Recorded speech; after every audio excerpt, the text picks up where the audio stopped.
الحمد لله نحمده ونستعينه ونستغفره ونؤمن به ونتوكل عليه ونعوذ بالله من شرور أنفسنا ومن سيئات أعمالنا من يهده الله فلا مضل له ومن يضلل فلا هادي له وأشهد أن لا إله إلا الله وحده لا شريك له وأشهد أن محمدا عبده ورسوله اللهم صل على محمد وعلى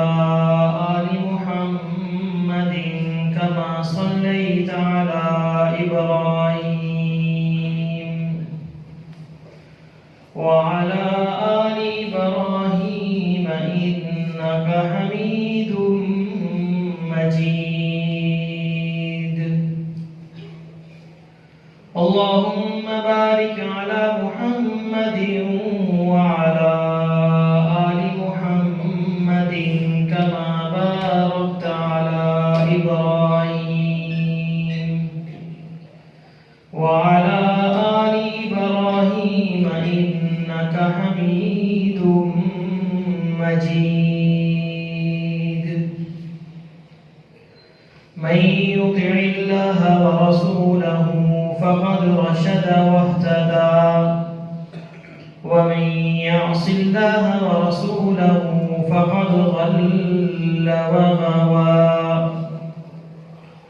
سبحانك لا علم لنا إلا ما علمتنا إنك أنت العليم الحكيم رب اشرح لي صدري ويسر لي أمري واحلل عقدة من لساني يفقه قولي رب زدني علما أما بعد فإن خير الحديث كتاب الله وخير الهدي هدي محمد صلى الله عليه وسلم وشر الأمور محدثاتها وكل محدثة بدعة وكل بدعة ضلالة وكل ضلالة في النار أعوذ بالله السميع العليم من الشيطان الرجيم من همزه ونفخه ونفثه بسم الله الرحمن الرحيم إنما المؤمنون الذين آمنوا بالله ورسوله ثم لم يرتابوا صدق الله العظيم وصدق رسوله النبي الكريم ونحن على ذلك من الشاهدين والشاكرين والحمد لله رب العالمين ہر قسم کی تعریفات اللہ مالک الملک ذوالجلال والاکرام کے لیے ہے اور لاکھدہ درود و سلام ہو امام الانبیاء والمرسلین کی ذات مقدسہ مطہرہ معظمہ پر۔ گزشتہ جمعے ہم نے حدیث رسول پر ایمان و یقین کے حوالے سے کچھ گفتگو کی تھی کہ نبی اکرم صلی اللہ علیہ وسلم کی احادیث پر ایمان اور یقین ایسا پختہ ہونا چاہیے کہ اس میں ذرے برابر میں کا انسان کو کسی قسم کا کوئی شک نہ ہو۔ اس زمانے میں کچھ واقعات کچھ باتیں آپ کے گوش گزار کی تھیں، اسی موضوع کو آگے بڑھاتے ہوئے آج کچھ معلومات آپ کے سامنے پیش کریں گے۔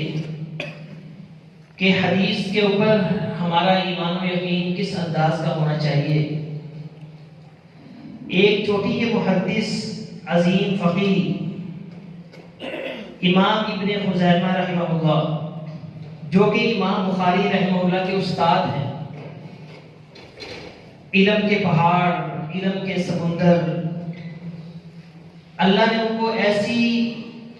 صلاحیت اور بصیرت عطا فرمائی تھی، ان کا علم اتنا وسیع تھا کہ وہ ایک ایک حدیث سے سینکڑوں سینکڑوں مسائل اخذ کر لیا کرتے تھے۔ ایسی بصیرت، ایسی حکمت، ایسی فقاہت اللہ رب العزت نے امام ابن خزیمہ رحمہ اللہ کو عطا کی تھی۔ ان کے علم، ان کے مقام و مرتبے کو سمجھنے کے لیے صرف ایک مثال آپ کے سامنے پیش کرتا ہوں کہ حدیث بریرہ، ایک حدیث ہے، بریرہ ایک لونڈی تھی، انصار کے ایک قبیلے کی، اور سیدہ عائشہ صدیقہ رضی اللہ تعالی عنہ کی وہ سہیلی بھی تھی۔ تو اس بریرہ لونڈی نے اپنے جن کے ہاں یا لونڈی تھی اس سے بات کی کہ آپ مجھے آزاد کر دیں۔ تو قبیلے والوں نے کہا کہ تو اتنے پیسے دے دے، اتنا مال دے دے تو ہم تجھے آزاد کر دیں گے، لیکن آزاد کرنے کے بعد جو ولا کی نسبت ہے وہ ہماری طرف ہی رہے گی۔ ولا کا مطلب یہ ہوتا ہے کہ اگر کوئی اپنی لونڈی کو یا اپنے غلام کو جب وہ آزاد کرتا ہے پیسے دے کر، تو ولا کی نسبت سے مراد یہ ہوتا ہے کہ اب وہ آزاد تو ہو گئی ہے، اب اس کی وفات کے وقت اگر یہ مر جاتی ہے یا مر جاتا ہے، غلام ہے یا لونڈی ہے، اگر تو اس کا کوئی نسبی رشتہ نہیں ہے، نسبی رشتہ دار نہیں ہے، تو پھر اس کی وراثت کا سارا جو حق ہوتا ہے تو پھر اس کا حق ہوتا ہے جس کی طرف ولا کی نسبت ہوتی ہے۔ تو اس انصاری قبیلے نے یہ شرط رکھ دی کہ اتنی رقم لے کر تجھے ہم آزاد کر دیں گے، لیکن جو حق ولا ہے اس کی نسبت ہماری طرف ہی ہوگی۔ اب یہ بریرہ لونڈی سیدہ عائشہ کی سہیلی تھی، ان کے پاس آئی اور کہا کہ جن کے ہاں میں لونڈی تھی، میں نے ان سے بات کی کہ تم مجھے آزاد کر دو، تو انہوں نے کہا کہ اتنی رقم لے آؤ، ہم تمہیں آزاد کر دیں گے، لیکن ہماری ایک شرط ہے کہ جو ولا کی نسبت ہے وہ ہماری طرف ہی رہے گی۔ تو سیدہ عائشہ نے فرمایا کہ یہ تو شرط خلاف شریعت ہے، حالانکہ نبی اکرم صلی اللہ علیہ وسلم کی حدیث ہے الولاء لمن اعتق، ولا کی نسبت اسی کی طرف ہوگی جس نے اس کو آزاد کروایا۔ اگر تو کوئی کسی کو آزاد کرتا ہے بغیر پیسے دیے، بغیر رقم کے، پھر ولا کی نسبت اس کی طرف ہو سکتی ہے۔ اگر جب رقم لے لی جائے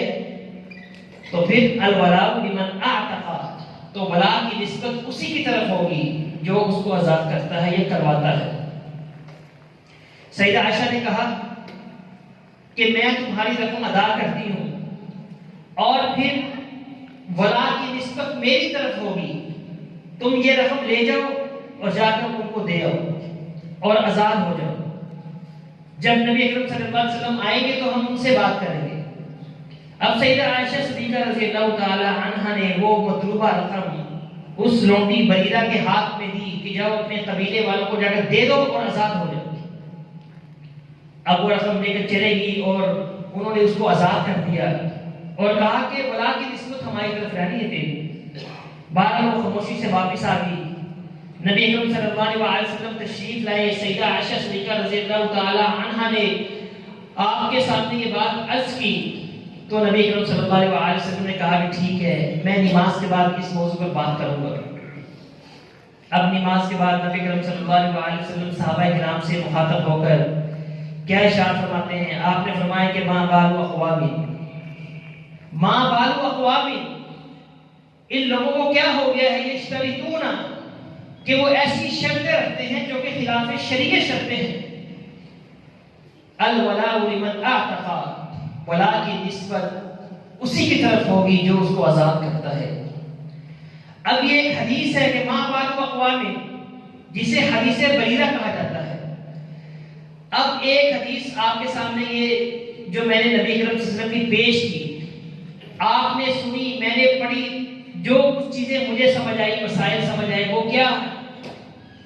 ہمیں ایک مسئلہ یہ سمجھ آتا ہے کہ نبی اکرم صلی اللہ علیہ وسلم کو اس قبیلے والوں کا علم تھا۔ آپ انصار کے اس قبیلے کے ایک ایک فرد کے نام کو جانتے تھے،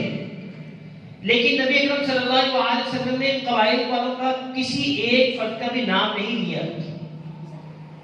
بلکہ سمجھانے کے لیے آپ نے یہ انداز اختیار کیا کہ ماں بال اقوام، کہ لوگوں کو کیا ہو گیا ہے کہ وہ ایسی شرطیں رکھتے ہیں جو شریعت قرآن و سنت کے خلاف ہے۔ تو اس سے ایک مسئلہ یہ سمجھ آتا ہے کہ کسی کو اگر سمجھانا ہو، کسی کو اگر نصیحت کرنی ہو، بغیر نام لیے اس کو نصیحت کی جائے،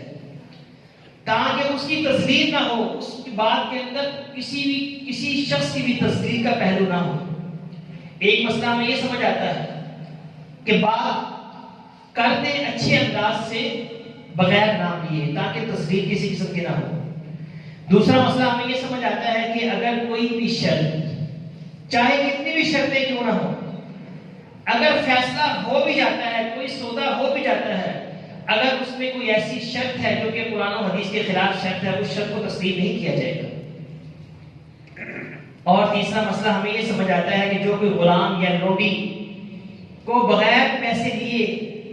آزاد کر دے گا تو ولا کی جو نسبت ہے وہ اسی کی طرف ہوگی جو آزاد کرے گا، اور اگر کوئی رقم لے کر آزاد کرے گا تو ولا کی نسبت اس کی طرف نہیں ہوگی، بلکہ اس کی طرف ہوگی جس نے رقم ادا کی ہے۔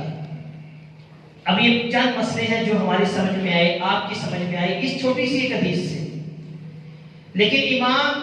ابن خزیمہ رحمہ اللہ نے اس حدیث سے کتنے مسائل اخذ کیے، اتنے مسائل اخذ کیے کہ جب ان مسائل کو جمع کیا گیا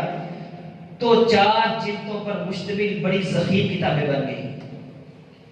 اور اس کتاب کا نام کیا ہے؟ حدیث بریرہ رضی اللہ تعالی عنہ۔ حدیث بریرہ کے نام سے 4 جلدوں پر مشتمل بڑی ضخیم کتاب ہے امام ابن خزیمہ رحمہ اللہ کی۔ تو آپ ان کی فقاہت، ان کی بصیرت، ان کا علم کا اندازہ آپ اسی صرف ایک حدیث سے نکال سکتے ہیں، سمجھ سکتے ہیں کہ انہیں ایک حدیث کے اندر انہوں نے کیسے کیسے مسئلے اخذ کیے ہیں، کیسی اللہ رب العزت نے ان کو فقاہت اور بصیرت عطا فرمائی تھی۔ لوگوں نے پوچھا من این اعطیت العلم، امام صاحب آپ کے پاس اتنا علم کیسے آ گیا، اتنی فقاہت، اتنی بصیرت، اتنی حکمت و دانائی آپ نے کیسے حاصل کی؟ اس کے لیے آپ نے کتنی مشقتیں کی ہیں، کتنی محنت کی ہوگی؟ تو امام ابن خزیمہ رحمہ اللہ نے فرمایا کہ میں نے اس حصول علم کے لیے کوئی خاص محنت نہیں کی، کوئی اتنی مشقت مجھے نہیں اٹھانی پڑی، بس یہ کہا کہ جب میں مکہ گیا تھا تو زمزم کا پانی پیتے ہوئے سألت اللہ علما نافعا، میں نے اللہ رب العزت سے علم نافع کا سوال کیا تھا کہ اے اللہ یہ میں زمزم کا پانی پی رہا ہوں، تیرے نبی کا فرمان ہے الماء زمزم لما شرب له، کہ زمزم جس بھی ارادے کے ساتھ پیا جائے اللہ تمہاری وہ خواہش پوری کر دیتا ہے۔ تو میں نے اللہ رب العزت سے علم نافع کا سوال کیا تھا، اور دوسری بات یہ کہی تھی اللہ تو میرے حافظے کو تیز کر دے۔ بس میں نے یہ 2 دعائیں کی، میرا حافظہ کمزور ہے، میرے حافظے کو تو قوی کر دے۔ کہتے ہیں بس وہ دن ہے اور آج کا دن ہے جو جو چیزیں میں نے پڑھی تھی جب میں دوبارہ پڑھتا ہوں تو اللہ رب العزت ایک ایک مسئلے سے ہزاروں مسائل میرے دل کے اندر، میرے دماغ میں ڈال دیتا ہے۔ یہ ہے فقاہت، یہ ہے بصیرت، یہ ہے سمجھ جو انہوں نے حدیث کے اوپر ایمان و یقین رکھتے ہوئے زمزم کا پانی پیا، اور پھر اللہ رب العزت نے کیسے ان کے یقین اور ان کی سچائی کو اللہ رب العزت نے کیسے کر کے دکھایا۔ ایسا یقین، ایسا ایمان ہمارا بھی ہونا چاہیے۔ کیا امام ابن خزیمہ رحمہ اللہ جیسی فقاہت انہوں نے حاصل کی ہمیں بھی حاصل ہو سکتی ہے۔ مسئلہ یہ کہ ہمارے اندر بھی حدیث رسول پر ایمان و یقین ایسا ہونا چاہیے جیسے ہمارے ائمہ کرام کا تھا، محدثین اعظام کا تھا، صحابہ کرام کا تھا۔ امام ابن قتیبہ وقت کے بہت بڑے محدث ہیں، امام ہیں، لوگوں کو علم ہوا کہ امام صاحب حج کرنے کے لیے جا رہے ہیں اور قافلے کی صورت میں جا رہے ہیں۔ بہت سے لوگ تیار ہو گئے کہ امام صاحب کی معیت کے اندر ہم حج کریں گے، ہمارے عقائد کی اصلاح ہوگی، ہمارے اعمال کی اصلاح ہوگی۔ پہلے لوگوں کا عالم دین کے ساتھ بڑا گہرا تعلق ہوتا تھا۔ جب ایک عالم سفر کا ارادہ کرتا تھا تو بہت سے لوگ سیکھنے کی غرض سے، حصول علم کی غرض سے سفر میں ان کے ساتھ شامل ہو جایا کرتے تھے کہ سفر میں ایک عالم کے ساتھ سفر کرنے میں بہت سی چیزیں بھی حاصل ہوتی ہیں، بڑا علم حاصل ہوتا ہے۔ تو امام ابن قدامہ کے ساتھ بہت سے لوگ سفر حج کے لیے تیار ہو گئے۔ تو ایک شخص جو کہ بیمار تھا، اس کے جسم کا آدھا حصہ مفلوج ہو چکا تھا، اس کو بھی علم ہوا، تڑپ گیا کہ میں کیوں محروم رہوں۔ اب اس کے پاس وسائل بھی تھے، پیسہ بھی تھا، لیکن اس کے پاس اکیلے سفر کرنے کی صلاحیت، طاقت نہیں تھی۔ اس کا آدھا دھڑ بالکل مفلوج ہو چکا تھا۔ امام صاحب کے پاس آیا سہارے کے ساتھ، کہا کہ امام صاحب میں آپ کی معیت میں حج کرنا چاہتا ہوں، آپ اپنے کسی عزیز و اقارب، اپنے کسی شگیرد کی یہ ڈیوٹی لگا دیں کہ وہ میرے ساتھ میری مدد کرے اور مجھے آپ کے ساتھ وہ حج کروا دے، میں اس کا معاوضہ مجھ سے پیش کروں گا۔ تو امام صاحب نے اپنے کسی عزیز نوجوان سے کہا، تمہاری یہ ڈیوٹی ہے، تم نے اس بزرگ کے ساتھ تم نے حج کرنا ہے اور اس کی بھی تم نے مدد کرنی ہے، سواری کے اوپر چڑھانا، اتارنا، قضائے حاجت کے لیے جانا، جو دیگر جو کام ہے اس کے اندر تم نے اس کے ساتھ ساتھ رہنا ہے اور اس کی تم نے مدد کرنی ہے۔ وہ نوجوان تیار ہو گیا۔ اب وہ قافلہ مکہ پہنچ گیا۔ امام صاحب نے وقت دے دیا کہ فلاں وقت کے اندر تم نے مطاف کے اندر آنا ہے اور اس وقت ہم عمرہ شروع کریں گے، طواف شروع کریں گے۔ وقت مقررہ پر جب امام صاحب بھی طواف شروع کیا، پہلے چکر کے اندر ہی ان کی نظر کسی بزرگ پر پڑی۔ دیکھا کہ وہ بزرگ بغیر کسی سہارے کے، اور وہ نوجوان بھی ساتھ نہیں ہے، اکیلا تنہا وہ طواف کر رہا ہے، اس کی مزدوری بھی نظر نہیں آئی۔ تو امام صاحب نے سمجھے شاید مجھے مغالطہ کر گیا، اس کے قریب ہو گئے، کہا کہ تم وہی ہو؟ اس نے کہا ہاں میں وہی ہوں۔ پوچھا کہ وہ بیماری کہاں گئی، تمہاری مزدوری کدھر چلے گئی؟ تو اس شخص نے کہا، اس بزرگ نے کہا کہ امام صاحب جب سفر حج شروع کرنے سے پہلے آپ نے ہمیں درس دیا تھا، آپ نے جب ہمیں حج کے مسائل بتائے تھے تو پھر آپ نے زمزم کے پانی کا بھی ذکر کیا تھا، آپ نے یہ حدیث بھی بیان کی تھی، تو تب سے میں نے یہ حدیث سن کر میرا اس پر یقین ایسا ہو گیا تھا، اور تو میں نے ارادہ کر لیا تھا کہ سب سے پہلے میں مکہ پہنچ کر زمزم کے کنویں کے اوپر جاؤں گا اور اس یقین کے ساتھ میں زمزم کا پانی پیوں گا۔ کہا کہ امام صاحب میں زمزم کا پانی اپنے ہاتھ میں لیا، جو جو زمزم میرے حلق سے نیچے اترتا گیا میرے جسم سے بیماری جاتی گئی، میں نے زمزم پیا، اللہ رب العزت نے میری ساری بیماری ختم کر دی، اب میں آپ کے سامنے کھڑا ہوں تندرست توانا۔ اب وہ ایک عام آدمی تھا، عالم بھی نہیں تھا، لیکن حدیث رسول سنی، کیسا یقین، کیسا ایمان پختہ تھا۔ تو پھر اللہ رب العزت نے ایمان و یقین کی قدر کرتا ہے۔ اللہ رب العزت ہمارے جذبے دیکھتا ہے، ہمارا ایمان دیکھتا ہے۔ اگر آپ شک کی بنا پر کوئی بھی کام کریں گے، آپ کو اس کا اتنا اثر نہیں ہوگا کہ جتنا اثر آپ کو یقین کی وجہ سے ہوگا اللہ کی ذات پر۔ انا عند ظن عبدی بی، اللہ فرماتا ہے میں اپنے بندے کی گمان کے مطابق اس کا معاملہ کرتا ہوں۔ ہمارا گمان ہی اللہ کے بارے میں اچھا نہیں ہے، حدیث کے حوالے سے ہم تذبذب شک کے اندر مبتلا ہو جاتے ہیں۔ ایسا ایمان لاؤ، حدیث کے حوالے سے شک نہ کرو۔ لیکن افسوس یہ ہے کہ آج پیغمبر علیہ الصلوۃ والسلام کی حدیث پر ایمان لانے کی بجائے شک کیا جا رہا ہے، اور پھر انکار حدیث کے فتنے کھڑے ہوتے ہیں۔ پہلے شک پیدا کیا جاتا ہے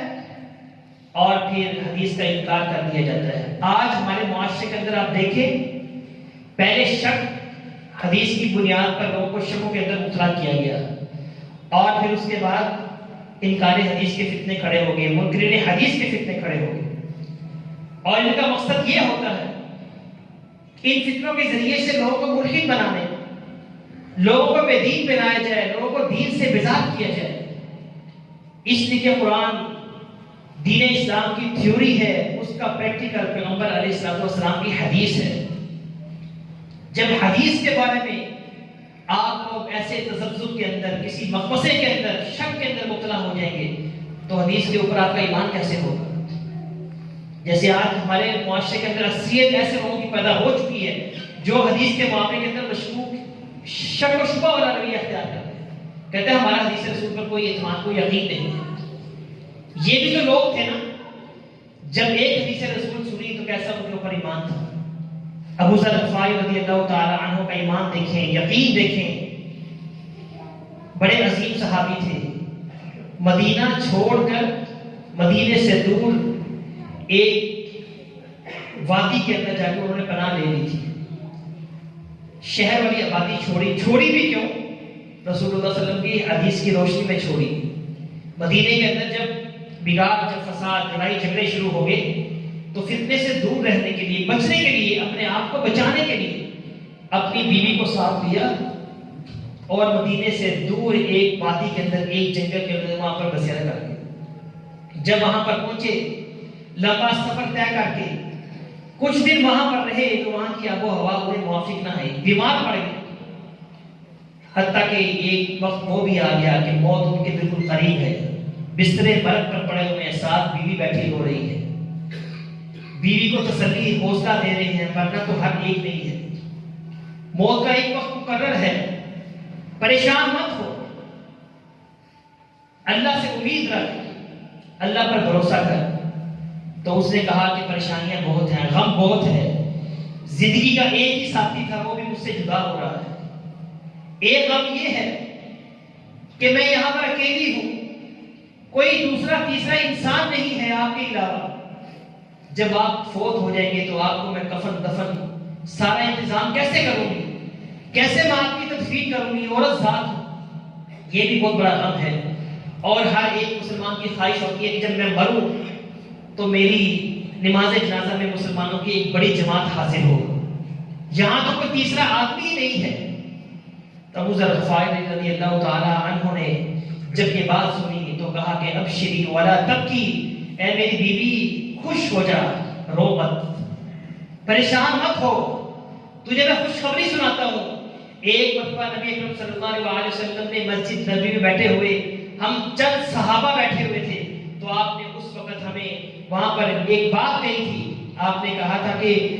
لا يموتن احد منکم من فلاح الارض، تم میں سے ایک شخص ایسا ہے جو فلاں زمین کے اوپر فوت ہوگا، جنگل میں فوت ہوگا، وہ اکیلا فوت ہوگا، لیکن اللہ رب العزت اس کی نماز جنازے کے لیے مسلمانوں کی ایک بہت بڑی جماعت کو وہاں پر حاضر کر دے گا، بیچ دے گا۔ فرماتے ہیں میری بیوی اس وقت جو صحابہ وہاں پر موجود تھے وہ سب فوت ہو چکے ہیں اور شہر کے اندر فوت ہوئے ہیں، تنہائی میں فوت نہیں ہوئے، ان میں سے صرف ایک شخص بچا ہے اور وہ میں ہوں، اور مجھے اس بات پر پورا یقین ہے کہ آپ کا وہ فرمان میرے بارے میں تھا، اور مجھے یقین ہے اور تیرا بھی یقین اس حدیث رسول پر ہونا چاہیے کہ جب میں فوت ہو جاؤں گا کہ مسلمانوں کی ایک بہت بڑا لشکر، بہت بڑی جماعت میری نماز جنازہ پڑھنے کے لیے یہاں پر آئے گی۔ تو اس حدیث رسول پر یقین کر لے، تیرا یقین پختہ ہو، جیسے آج میں مطمئن ہوں، مجھے کسی بات کا کوئی ملال نہیں ہے کہ میری نماز جنازہ پڑھنے کے لیے کوئی شخص یہاں پر نہیں، جنگل ہے، بیابان علاقہ ہے، ویران وادی ہے، کوئی شخص نہیں ہے، لیکن مجھے حدیث رسول پر یقین ہے۔ اور کہا کہ بیگم بس تو نے ایک کام کرنا ہے، جب میں فوت ہو جاؤں تو تو نے میری لاش کو گھسیٹ کر باہر چوراہے پہ رکھ دینا ہے، جہاں سے مسافر گزرتے ہیں، اور جو بھی گزرے گا تو نے اس کو بس یہ کہہ دینا کہ ہذا ابو ذر صاحب رسول اللہ صلی اللہ علیہ وسلم، یہ ابو ذر رسول اللہ صلی اللہ علیہ وسلم کے صحابی ہے، اس کی لاش پڑی ہوئی ہے۔ ابو ذر رضی اللہ تعالیٰ فوت ہو جاتے ہیں، اس خیمے کے اندر ہیں، فوت ہو گئے۔ اب دیکھیں اللہ رب العزت نے کیسا انتظام کیا، ملک عراق سے مسلمانوں کا ایک بہت بڑا قافلہ عراق سے نکلا اور مدینے آ رہا ہے، بہت بڑا لشکر ہے۔ اس قافلے کے سردار کون ہیں؟ سیدنا عبداللہ بن مسعود رضی اللہ تعالیٰ عنہ جیسے عظیم صحابی اس قافلے کے لشکر کے سردار تھے۔ جب وہ اس وادی پر پہنچے تو کہا کہ میں نے سنا کہ نبی اکرم صلی اللہ علیہ وسلم کے بڑے چہیتے صحابی ابو ذر مدینہ چھوڑ کر مدینے کے فتنوں سے بچنے کے لیے، جو لڑائی جھگڑے فساد مدینے میں شروع ہوا، اس سے بچنے کے لیے نبی اکرم صلی اللہ علیہ وسلم کی حدیث پر عمل کرتے ہوئے وہ مدینے سے باہر آ کر انہوں نے بسیرہ کیا، میں نے سنا کہ وہ اسی علاقے میں کہیں رہتے ہیں، اس کو تلاش کرو۔ بندوں کو بھیجا تو انہیں دور ایک خیمہ نظر آیا، جب وہ خیمے کے قریب گئے پوچھا کہ کون ہے، تو اس عورت کی آواز آئی کہ یہ ابو ذر غفاری کا خیمہ ہے اور وہ فوت ہو چکے ہیں۔ لشکر کے رئیس کو عبداللہ بن مسعود کو جب اطلاع دی گئی، آئے، کہا کہ اس بیوی سے کہا کہ تم ایک سائڈ پر ہو جاؤ، ہمیں اپنے بھائی کے کفن دفن کا انتظام کر دے۔ اب مسلمانوں کی اس عظیم جماعت نے اس جنگل کے اندر اس عظیم صحابی کی نماز جنازہ ادا کی۔ اب آپ غور کریں اس حدیث رسول پر، اس واقعے پر ہمیں کیا سبق ملتا ہے کہ ابو ذر غفاری رضی اللہ تعالی عنہ کا کیسا ایمان و یقین تھا، اور آج ہمارا ایمان و یقین کیسے ہے۔ آج ہم تو شک کے اندر مبتلا ہیں، ہم سمجھتے نہیں ہیں کہ حدیث رسول کے بارے میں جو شک و شبہ پیدا کیا جاتا ہے یہ بہت بڑا فتنہ ہے۔ قرآن کی تفسیر، قرآن کی شرح اگر آپ سمجھنا چاہتے ہیں تو وہ حدیث رسول سے آپ کو مل سکتی ہے۔ قرآن کی ڈکشنری کوئی حجت نہیں ہے، کوئی مصباح اللغات نہیں ہے، قرآن کی ڈکشنری کوئی لسان العرب نہیں ہے۔ قرآن کریم کی ڈکشنری جو سی ہے وہ نبی اکرم صلی اللہ علیہ وسلم کی حدیث ہے۔ اس لیے لوگ چاہتے ہیں کہ وہ یہود و نصارہ کی بنائی ہوئی ڈکشنریوں کو، اس سے قرآن کے مطلب کو اخذ کریں۔ قرآن کا جو ایک عربی کا جو لفظ ہے اس کے کئی معنی ڈکشنریوں سے آپ اپنی مرضی سے نکال سکتے ہیں، اپنی مرضی سے آپ ان عربی لفظوں کے معنی نکال کر مسئلوں کو اپنے حساب سے آپ بنا سکتے ہیں، اور بنا کر لفظوں کا اپنا معنی اپنے انداز سے کر کے لوگوں کو بے دینی کی طرف دھکیلنا چاہتے ہیں۔ اسی وجہ سے دنیا بھر میں آج انکار حدیث کا فتنہ کھڑا کیا جا رہا ہے۔ سیدنا علی بن ابی طالب رضی اللہ تعالیٰ عنہ کے دور کے اندر بھی یہ انکار حدیث کا فتنہ کھڑا ہوا تھا، تو سیدنا علی بن ابی طالب رضی اللہ تعالیٰ عنہ نے عبداللہ بن عباس رضی اللہ تعالیٰ عنہ کو بلایا اور کہا کہ میں نے سنا ہے کہ اتنا فتنہ انکار حدیث کھڑا ہو چکا ہے، جاؤ جا کر اس کا حساب و کتاب لو، اس کے سامنے بند باندھو۔